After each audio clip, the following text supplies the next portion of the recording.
All right. Well, thank you all very much for those of you who have turned in your private self-introductions. I have really enjoyed getting to know many of you. You are bringing some very, very special experiences, goals, those kinds of things to the party, so to speak. And, uh, and hopefully today we're going to talk about axioms a little bit and maybe even have a bit of open discussion, okay? Don't know how it'll work, but we'll try it if we have time. So I have responded to everybody, so make sure that you read your emails.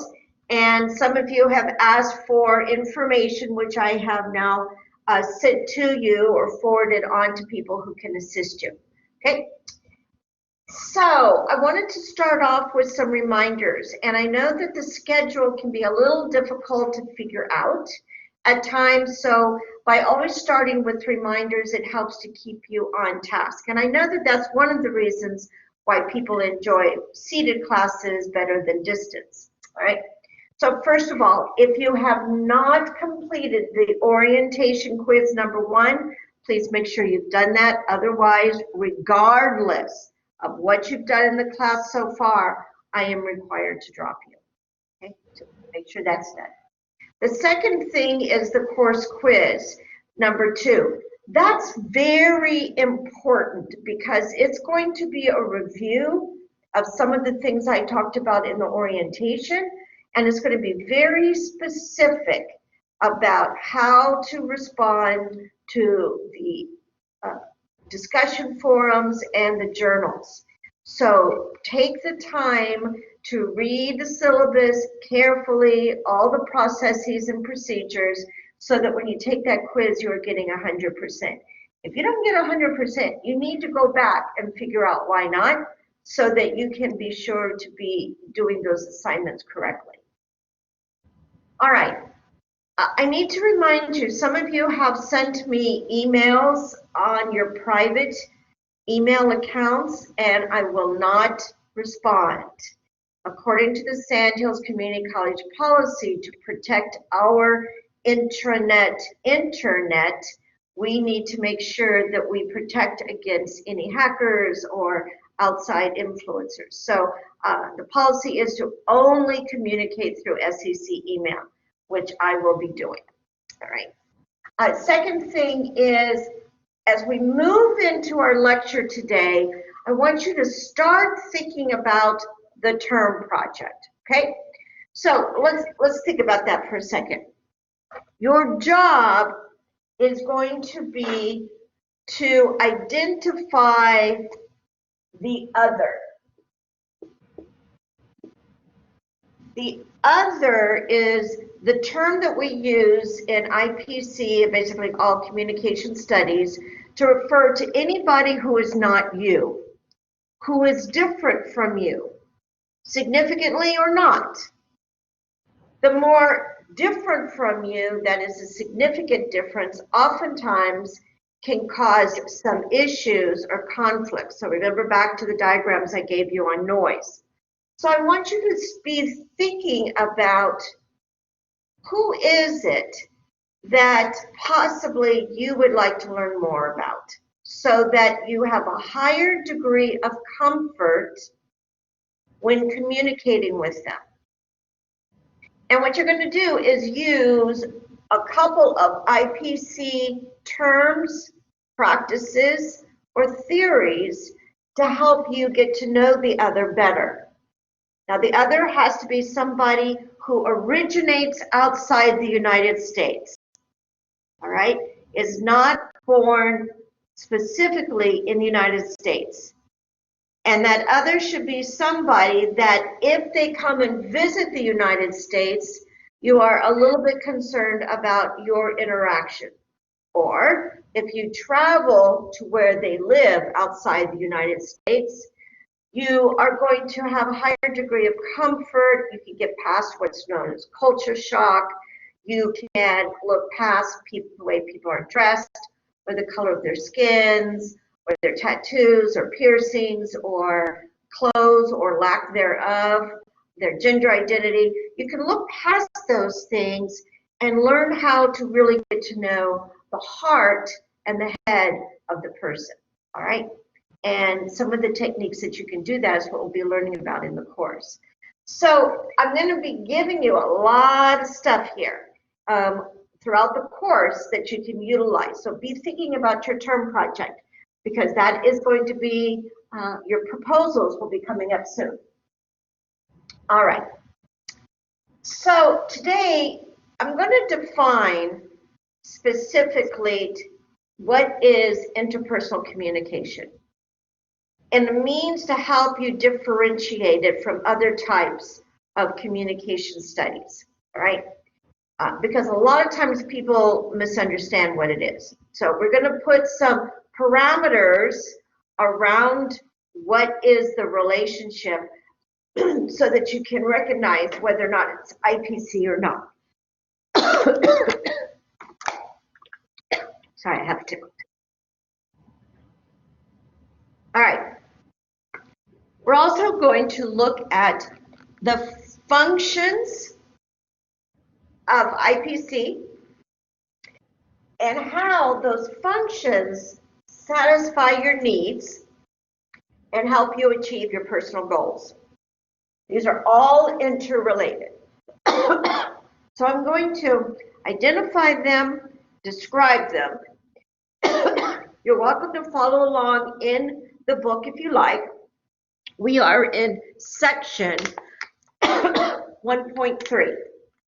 This is test materials. So feel free to pull up your phone, pull up your laptops, and go into that section.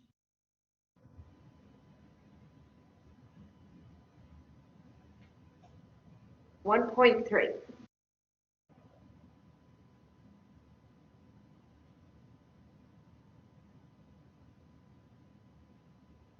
All right. So when we define interpersonal communication, we need to look at what are the boundaries or the connections.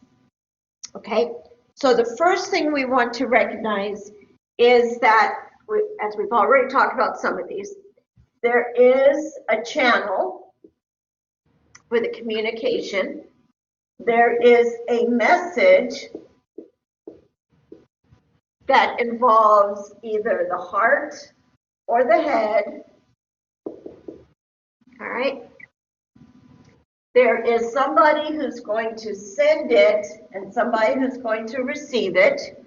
Usually one person, one with one, all right, 1 to 1, right? And what they have is a mutual influence on each other. Mutual and significant influence on each other. All right? That's important because it's not just random. So it's mutual and significant. And they operate within agreed upon social and cultural norms. All right? Some of those are understood, some of those are conscious, some of them are subconscious. When they are not understood, the social and cultural norms, there can be breakdown in the messages, right?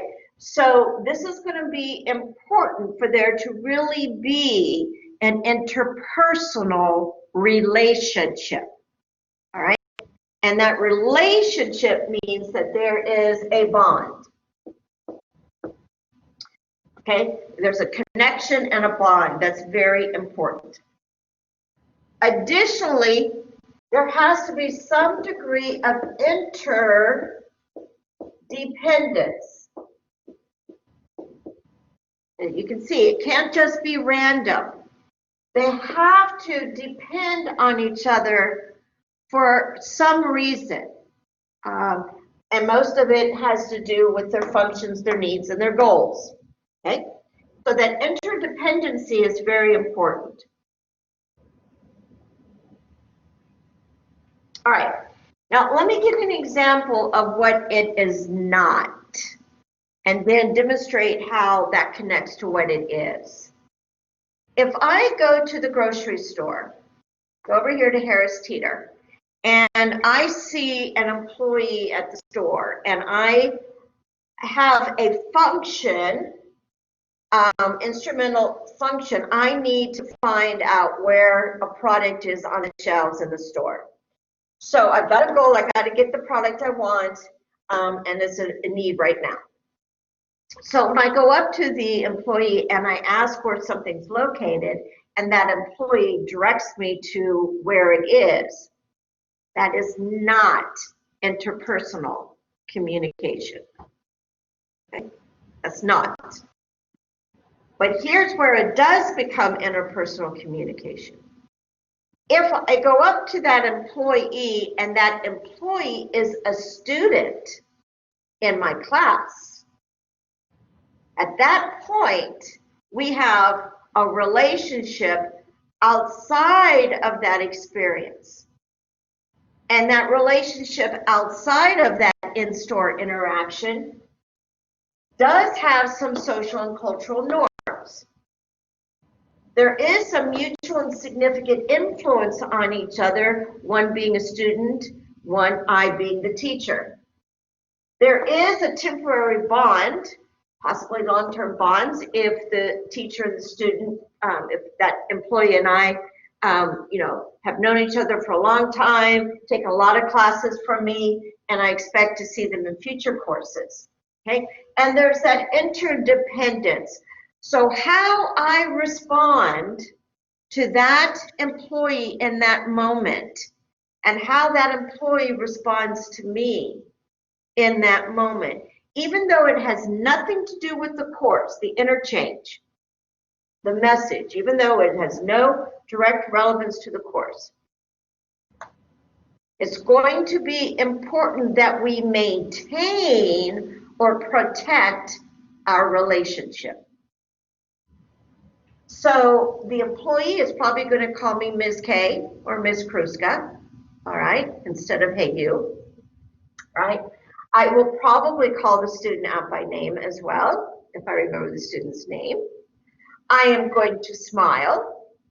I am going to ask nicely. I will probably engage in some other light conversation about the class. And then I'll go on my way and the employee will go on his or her way. But that moment in time represents interpersonal communication because of the key word relationship. All right, and what we want to do through IPC is to protect the quality of the relationship. And you're going to see how that works as we start to talk about the different functions. All right, so does that make sense? Any questions? All right, good. Now, let's talk about the functions and the needs. And I'm going to define the functions in relationship to three primary functions of how interpersonal communication is going to serve to protect the relationship and meet the needs. Okay, so let's consider this. All of this is designed to also, again, protect the relationship. It might be to enhance it, to grow it, to develop it, to set parameters, boundaries, whatever. But you want to have the relationship so that that is going to be mutually beneficial to both people in the relationship, right? So there are three. There's instrumental functions, there are the relationship management functions, and there are self-presentation functions. So let's talk about each one of those individually. First is instrumental.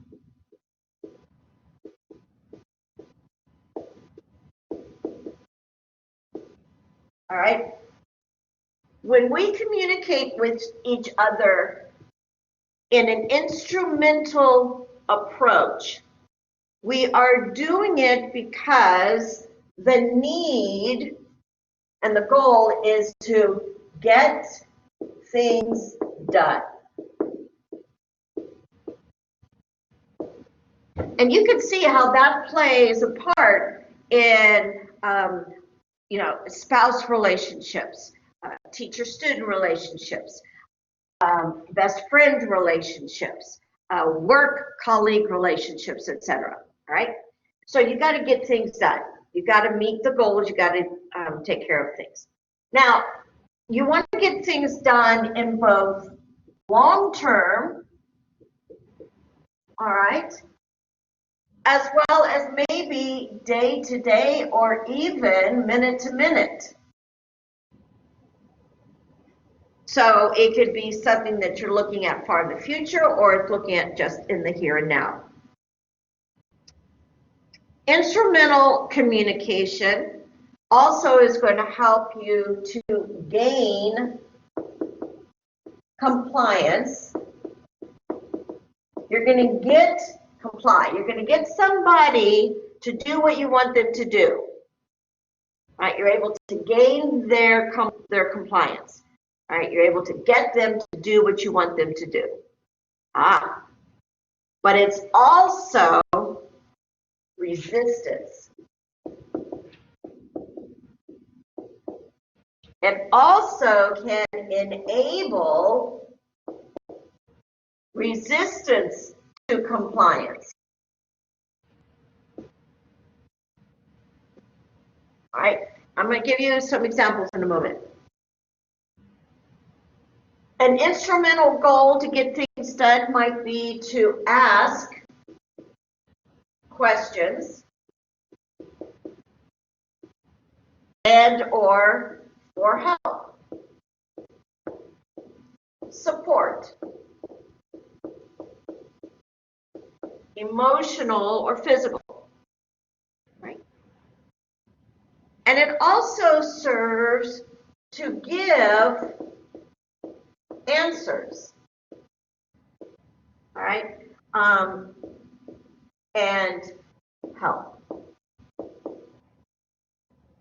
So you can see where when we are having an interaction with somebody and we want to make sure that our needs are being met as well as the other person's needs are being met, we have something called reciprocity.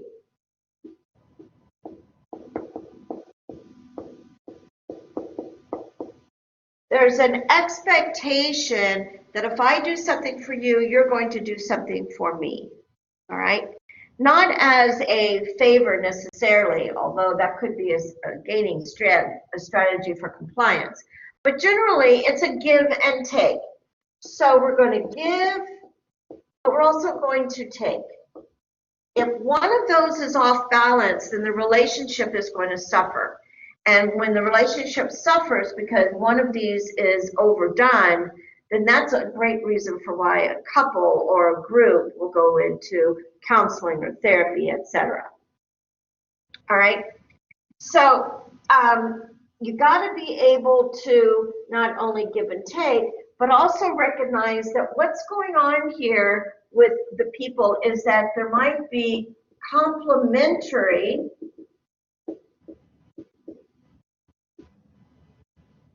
communication. So I happen to be a screamer, my poor kids. When I'm the one who I go ballistic. When I'm upset, everybody in the house knows. So there's the phrase that when mommy is upset, everybody's upset. That is true in our house. Okay. My husband, oh, thank heaven, is not. He's even keel. He is just mediocre, not mediocre, what do I say? He's just mediated. He's just cool, calm, and collected all the time, which, by the way, sometimes pisses me off, all right? Makes me even more mad. But that's another story, all right?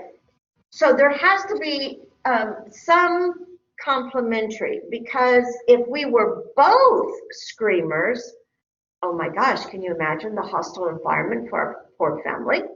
All right. Or if we were all cool, calm, and collected all of the time, where's the fun? Where's the belly laughs? Where's the tears? Where's the emotions that come with a whole lot of energy? All right. So there's got to be some degree of complementary where you balance each other out. Okay. Now, sometimes you have to resist a request. So that means that you have to be able to stand up for yourself. That means you have to be able to speak up for yourself. All right. And that means that assertiveness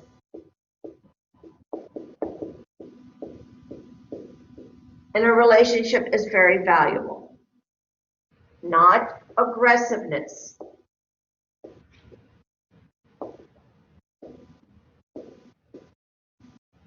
Not aggressiveness. Assertiveness means you're going to stand up for yourself and or others without hurting people. Aggressive means you're going to stand up for yourself and others, and you don't care what it takes. End justifies the means. So we're not looking for aggressive behaviors in healthy IPC relationships. Okay? Any questions about instrumental types of communication? Okay? Now let's move on to the next one, which is relationship management function. The relationship management function, also known as relational function. All right. Now, the whole purpose of the communication that falls under this category is to keep the relationship mutually healthy and therefore satisfying. Mutually healthy and satisfying.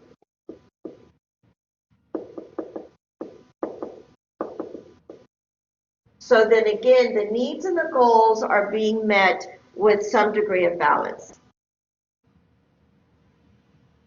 There will be at times the need for altruism,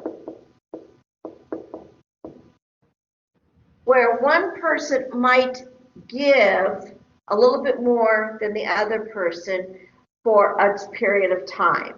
All right. So for instance, if a partner is ill, seriously ill, it necessarily the person's needs above everybody, above your own and others for a time. Just recognizing that it can't go on forever. Well, sometimes it does when you have a terminal illness in your family, or at least until somebody passes. Okay, it can be tough, very tough on a relationship. But that's because you care. And in that moment, it's more important for you to care for the other person than for that person to care about you. And that does arise, and that's valuable. There's also going to be times when you are going to give in or give up because the other person has done it for you. So there oftentimes is that equal exchange, all right, all right, so I really would rather just stay home tonight, and I know you want to go out to a party, but I really just want to stay home and watch a movie. But I know you need to socialize because you're more extrovert than I am. So I'm going to give up my wanting to stay home tonight because you gave up for me last week. and I knew you wanted to go out, but you decided to stay home with me instead, right? So there's going to be those kinds of complementary exchanges again. Now, a signal that a relationship is healthy is that people will celebrate special occasions together. So for instance, I have a colleague who is expecting a second child, and he is ecstatic. So in celebration of the upcoming event, I have shared it with our supervisor. We now know the due date. We are all excited about it. And so we're going to share to maintain our relationship in wanting to celebrate. And when the baby does arrive, we will really have some fun. You also honor, okay, the accomplishments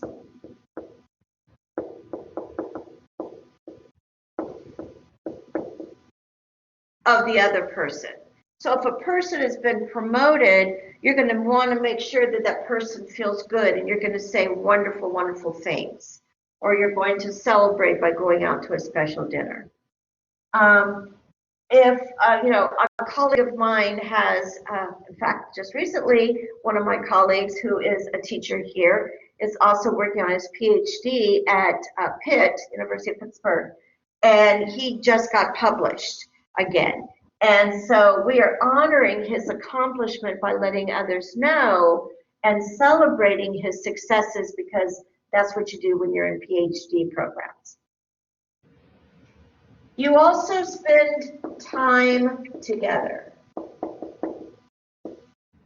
right, now this is going to be a really valuable one when we start to analyze the health of a relationship. All right, if time does not want to be spent together and people would rather be apart, there's a reason why. That's a symptom of a problem. All right, so wanting to spend time, significant time. Now, does that mean you smother somebody? No. You have to have also space. Okay, so again, healthy and mutually satisfying always is our go-to. And then there is also the checking in. There is a need to check in, and that could be through text, through Snapchat, that could be through phone, that could be FaceTime, that could be Facebook, whatever is your mode of doing that with the other person, especially in long distance relationships. That checking in can be very important. Now I want to introduce you to a concept that will be new to some of you, although you do it all the time. And here is the term for what you do. It's called DTR. Define the relationship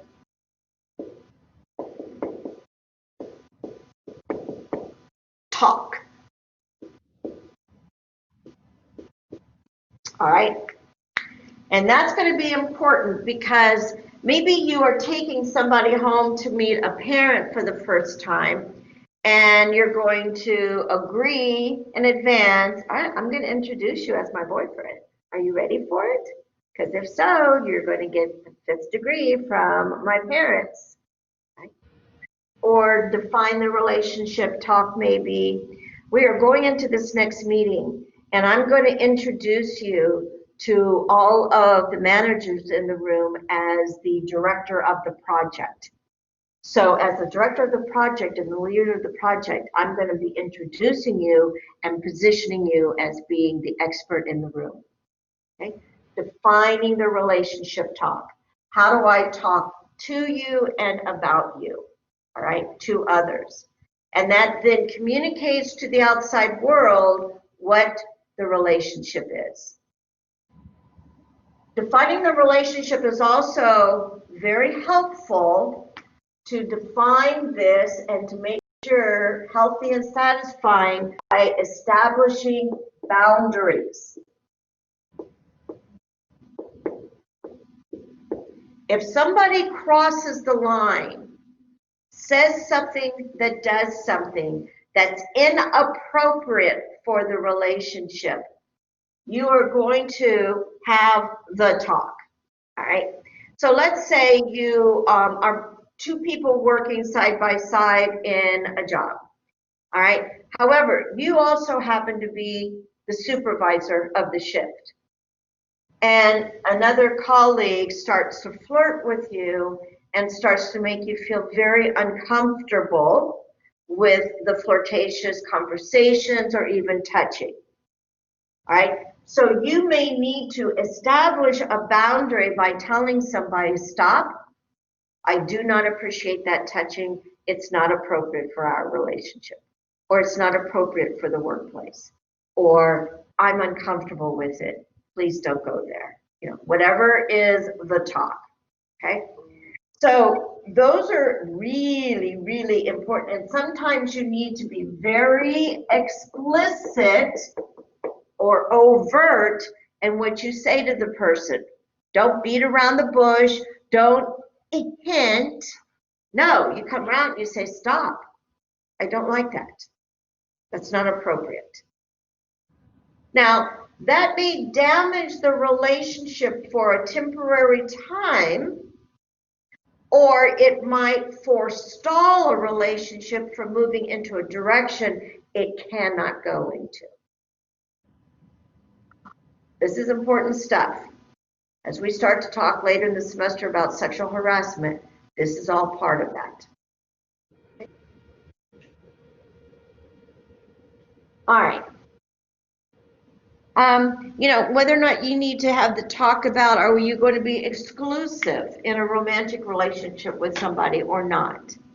If you think you're exclusive but your partner doesn't, that could lead to conflict, disagreements, and not being healthy or mutually satisfying in the relationship.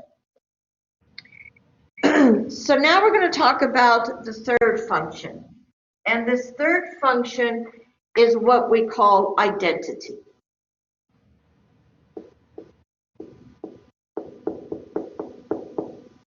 Another way of thinking about this is your self-presentation.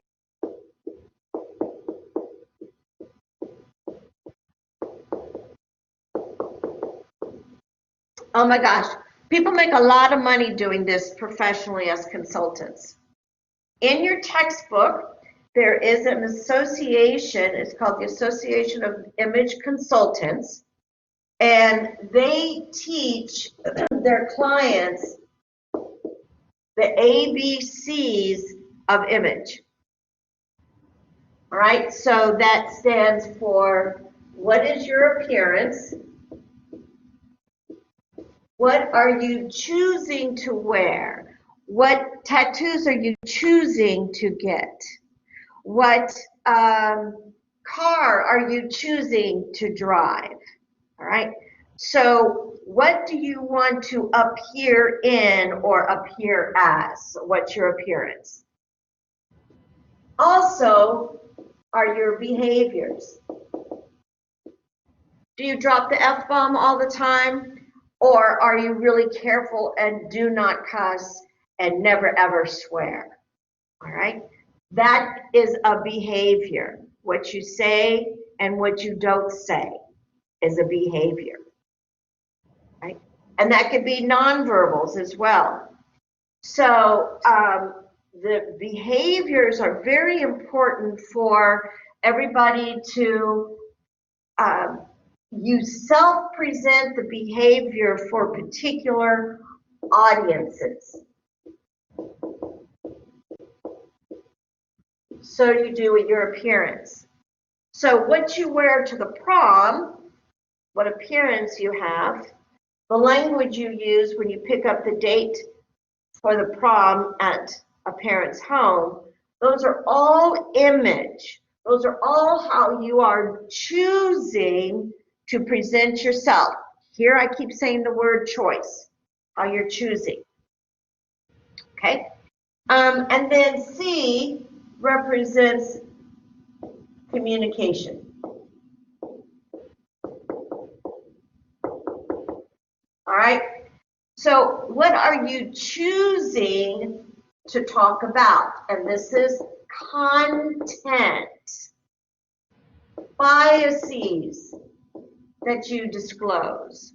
Stereotypes.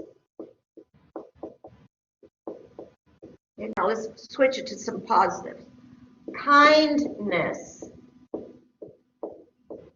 Mindfulness. All right? Content of what you say. This is all pretty much how you say it, how you show it. And this is the what. Okay?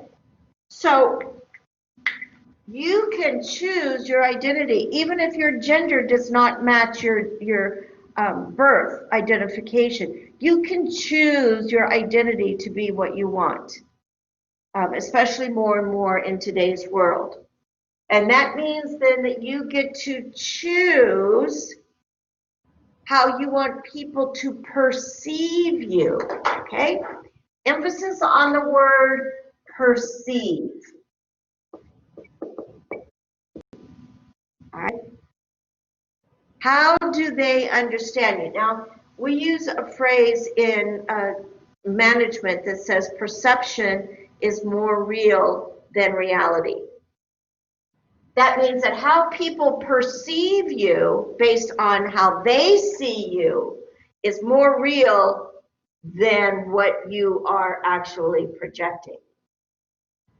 So oftentimes you have to do a check that you are projecting how you want others to perceive you. Very important in leadership, management, supervision, marketing, sales, customer relations, etc. All right. So all of these functions that I've just given you, the instrumental, the relational, and the self-presentation or identity, they don't happen one at a time. Like everything about communication is extremely complex. So all of those are happening simultaneously, on the fly, in the moment. Conscious, subconscious, everything you can imagine. You may, because of a more immediate need, give one over another. So if I really, really need a job, and I really, really need this job that I'm going to apply for today, and if I really, really want to fit into the culture of the organization that's all blue suits, ties, professional, heels, everything, then, conservative hair, etc. I'm going to make sure that my tattoos are hidden. I'm going to make sure that my hair is combed and tied back so it's not in my face. I'm going to wear a conservative suit so that nothing is revealing or sends the wrong message. And I am going to choose my words carefully. Blah, blah, blah, blah, blah, blah, blah, blah. Okay? Those are all by design. A phrase that I use, and you've heard teachers, my other students say this, and in fact, I just received an email from a former employee of mine who was a printing press operator in the Philadelphia area. And this was when I was a senior vice president. I used to teach this workshop over 2 days, very intense. And this was an employee who was being written up a lot, who was clearly not happy. Attitude was not great. Everything pointed to him being in the wrong job. So one day I had to sit down conversation with him. I flew in from Texas and I said, okay, you know what? We got to have a come to terms meeting, because the next time I come in and meet with you one-to-one, it means that you're going to be exiting. So you can make some choices now. You can choose to behave a certain way, functionally, relationally, as well as identity on the job. And therefore you can choose for me to fire you. Because the choices you are making are communicating to me that you don't want to be here. And that was an eye-opening meeting for him, where he said, Kathy, you're right. I don't want to be here. I don't want to do this anymore. I've been doing this for 20 years and I don't like it. And so the relationship was no longer being healthy and mutually satisfying for him as an employee on the job, and for him coming in, and for me as an employer, having him work in our plant. So I asked him, I put down my papers, I opened it up, and I said, so what do you want to be when you grow up? And he sat there and he had a smile come over his face. And you have to understand, he drove this beautiful Harley Hog, had tats, long hair. He was the coolest dude in the whole world. I loved having him in my workshops because he was very outspoken. He was in recovery a couple times. And so we had some history with him. And after, I would say, a long minute, because I did not interrupt, I waited for him to say, he said, Kathy, what I've always really wanted to do and be is a nurse. I've always wanted to work with people, helping people. I've always wanted to take care of others. Not this machine, not getting product out for others to sell. I want to be connected with people. And at that point, ding, ding, ding, ding, the light's going off in my head and in his head. And I said, well, then you know what? Let's work on an exit strategy for you to leave and go to the local community college, get back into school and get a degree. Don't get fired.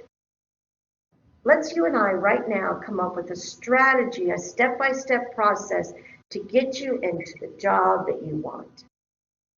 And we did. And this was in 2001. Last week, I got an email from this guy who told me that he looked me up on LinkedIn and found me, and had to send me out an email saying that he did graduate, he is a nurse, he works in an aging facility with people who have dementia and Alzheimer's. He loves every one of them. It's a specialty that is important to him. He still drives a Harley. He's up to celebrating his 10th anniversary of recovery. He got married for the first time. He's clearly in his 50s. And he said, I just have to tell you that, oh, and he's a shift supervisor of the second floor of the nursing home. And he said, I just have to tell you that I had this conversation with my nurses, and I just had to tell you that this is what I said. I told them that attitude is a choice. And they are choosing what attitude they want to project. And that he had learned that almost 20 years ago from a really short little lady on the job. And he lives by it. And so every day he chooses the attitude that he wants. That attitude comes through in the words he uses, the phrases, the questions, his relationships, and everything. So I'm going to actually stop the class here. We're going to talk about compliance gaining and axioms next class. And I want you to leave with that personal story. So he and I are now exchanging emails again, and it just warms my heart to know that he is such a success.